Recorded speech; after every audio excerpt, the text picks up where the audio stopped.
Video ini merupakan kelanjutan dari part sebelumnya. Lanjut nemuin Oliva di istananya. Dia menyinggung soal fasilitas berlebihan yang diterima Oliva.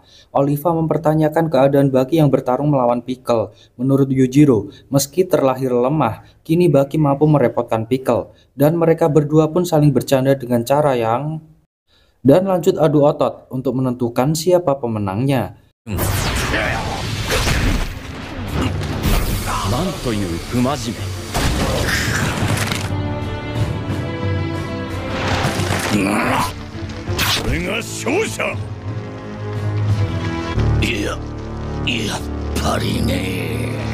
Di kediaman Abah, Perdana Menteri nampak menemuinya. Sedikit basa-basi, Abah akhirnya to the point dengan tujuannya.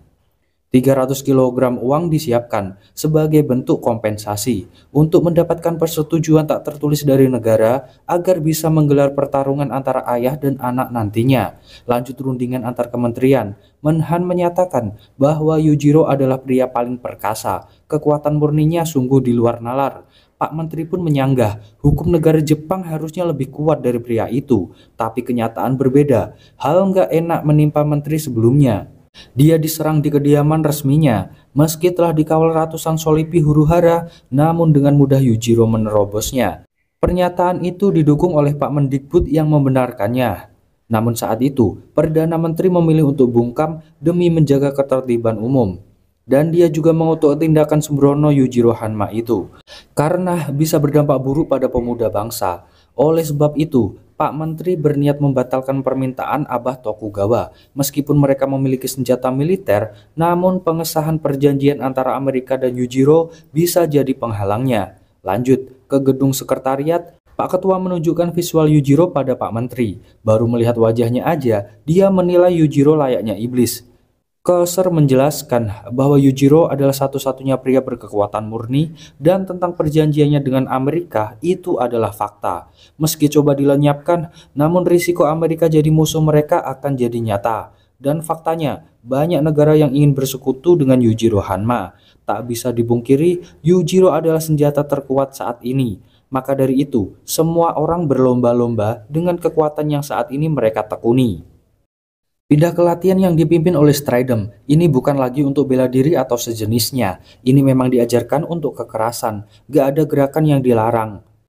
Dia meminta salah seorang untuk menyerangnya dengan brutal. Tanpa ragu dia menyerang. Dengan sekejap pula dia dilumpuhkan. Lanjut ke semua peserta yang mengalami nasib serupa.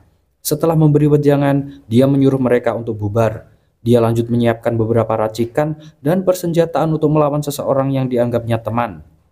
Rupanya perkataan Yujiro Hanma malah penyebabnya. Jika pertemanan ini ingin terus berlanjut, setiap tahun Stridem harus berambisi menghabisi dirinya. Meski kepercayaan dirinya membuncah, namun seperti tahun-tahun sebelumnya yang selalu gagal, dia malah ditertawakan oleh Yujiro.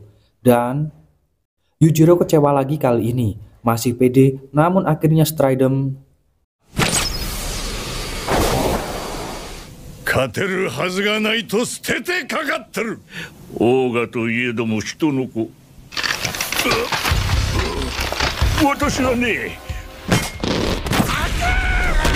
di gubuk kenangan, Baki masih setia dengan latihan imajinasinya. Sosok mustahil yang amat sulit dikalahkannya.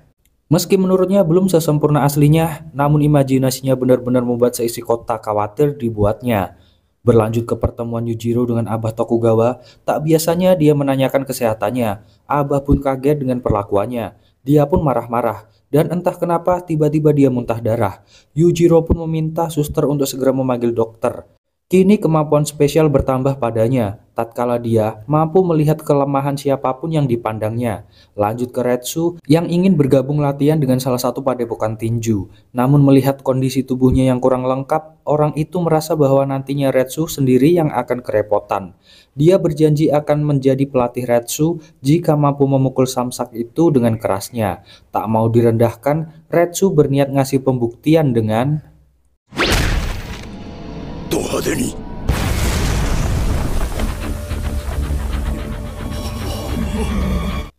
Abah nampak udah sadar dari pingsannya. Dia pun disambut menteri dan dirawat oleh dokter Kureha. Pindah ke center boxing gym. Juara OPBF Pak Mani nampak dikerumuni media. Melihat samsak jebol, dia penasaran siapa pelakunya. Setelah tahu Retsu orangnya, dengan pede, dia memintanya untuk uji tanding dan berjanji nggak akan melukai. Sempat menerima, namun akhirnya Retsu menolaknya. Dia beralasan terlalu unggul mutlak darinya. Pak Mani tetap saja menantangnya meski telah diperingatkan. Hingga Retsu kepancing dan terpaksa meladeninya. Dan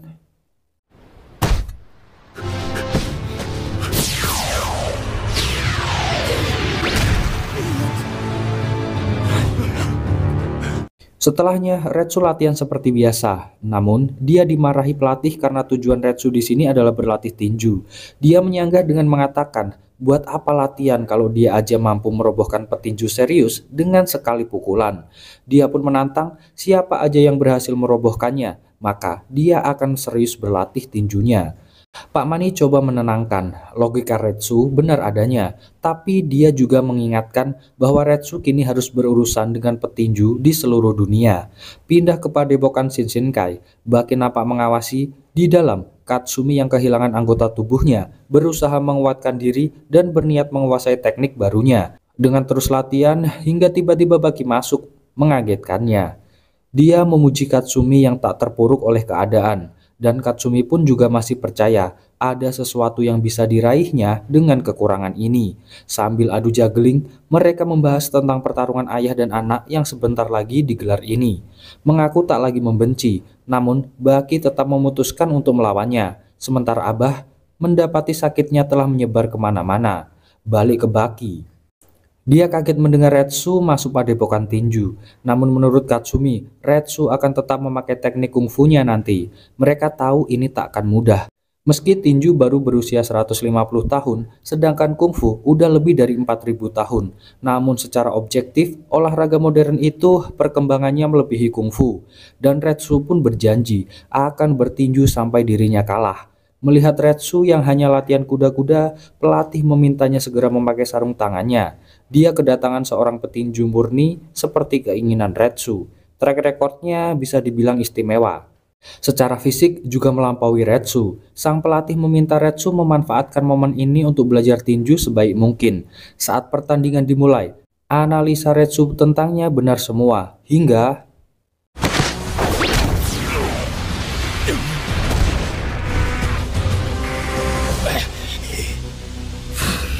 kini Retsu tahu letak kelemahannya dan dia juga menyerang titik penangkisnya.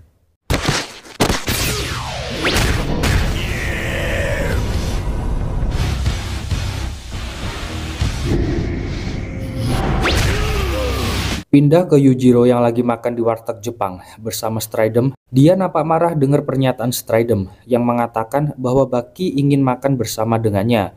Namun Stridem tetap menganggap itu adalah sebuah anomali.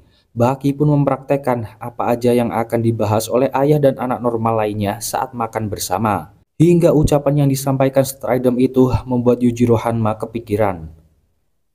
Stridem, 詳しく聞かせろ。親子でゆっくり食事をしたい。俺の言葉のどこがおかしいんだい。想像してみるがいい。その不自然さを。世代が違う同士意見の食い違いってやつが耳を貸す度量がない。もう一遍抜かしてみこそその減らず口。バキ、そんな半間裕次郎が一体どこにいるというのだ。たまには親父にも。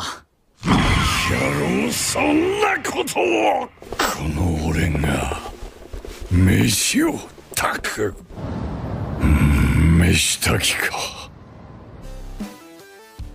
Itu dia Jess rekapan kali ini. Makasih buat yang udah nyempetin nonton dari awal sampai akhir. Kita ketemu lagi di video selanjutnya ya Jess. Adios, pamitos.